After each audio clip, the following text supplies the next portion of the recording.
Sometimes context is everything. And I want to bring up a topic that often got brought up in the comments in my last video, something that gets brought up a lot when I bring up the topic of baptism. And they might ask questions like, well, what about what Paul said in 1 Corinthians 1, verse 17? Like, if baptism was important, then why would Paul downplay it?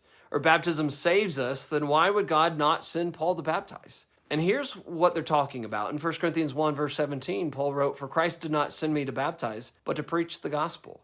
In fact, it gets worse when you back up to verse 14, and he said, "I thank God I baptize none of you." And when you isolate those phrases and those verses, it really sounds like people have a point. It sounds like Paul's saying that baptism doesn't save, that it's not important, that's not even part of God's plan, really. But there's a lot of problems when we try to teach this with these verses. Number one, the context. Just go back and read it with me. Look at 1 Corinthians 1. Let's begin in verse 10. He says, "I plead with you, brethren, by the name of the Lord Jesus Christ, that you all speak the same thing, that there be no divisions amongst you, but that you be perfectly joined together in the same mind and in the same judgment. For it has been declared to me concerning you, my brethren, by those of Chloe's household, that there are contentions amongst you. Now I say this, that each of you says, I am of Paul, or I am of Apollos, or I am of Cephas, or I am of Christ. Is Christ divided? Was Paul crucified for you? Or were you baptized in the name of Paul? I thank God that I baptized none of you except for Crispus and Gaius, lest anyone should say that I am baptized in his own name. Yes, I also baptized the household of Stephanas. Besides, I do not know whether I baptized any other. For Christ did not send me to baptize, but to preach the gospel, not with the wisdom of words, lest the cross of Christ should be made of no effect." And so here's why Paul's saying this. There was divisions and contentions going on amongst the Christians at the church of Corinth. And so they were dividing over their baptizers. They were boasting, saying, I'm of Paul or Apollos or Cephas. And so the reason why Paul says that he was glad he didn't baptize any more of them than he already did was because he didn't want them to say that they were baptized in his own name.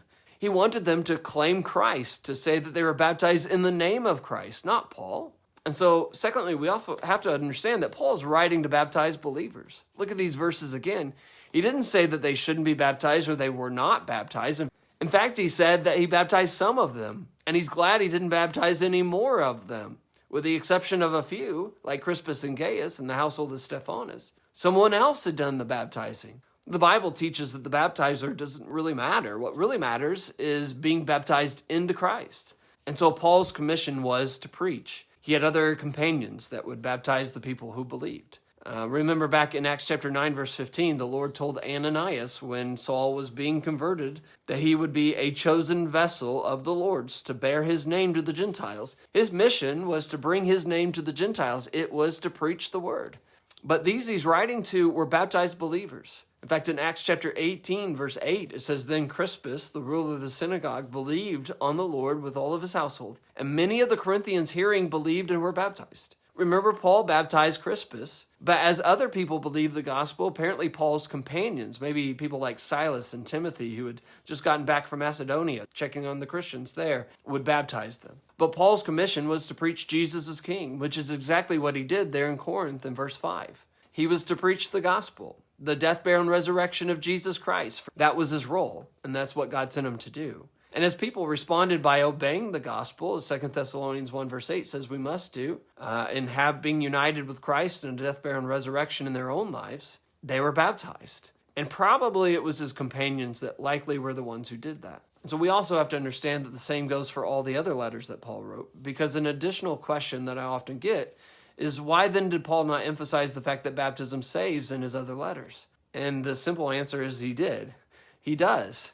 But all those letters were written to the different churches filled with baptized believers. There's not one Christian that we know of throughout the New Testament that was not baptized. All of the converts in the New Testament, the book of Acts, both Jews and Gentiles, are people who believed and were baptized into water. And so in Paul's letters, he spends a lot of time reminding them of the work that God did in forgiving them and the commitment that they made in the submission to the gospel through baptism. Galatians 3, 26 to 29, Ephesians 4, 4. Colossians 2, 11 to 12, Titus 3, verse 5. And so I hope that's helpful, gives you something to think about, maybe challenge your stance. But if you disagree with me, please make sure to comment down below. Let's have a discussion about it. I hope everybody has a great day. God bless.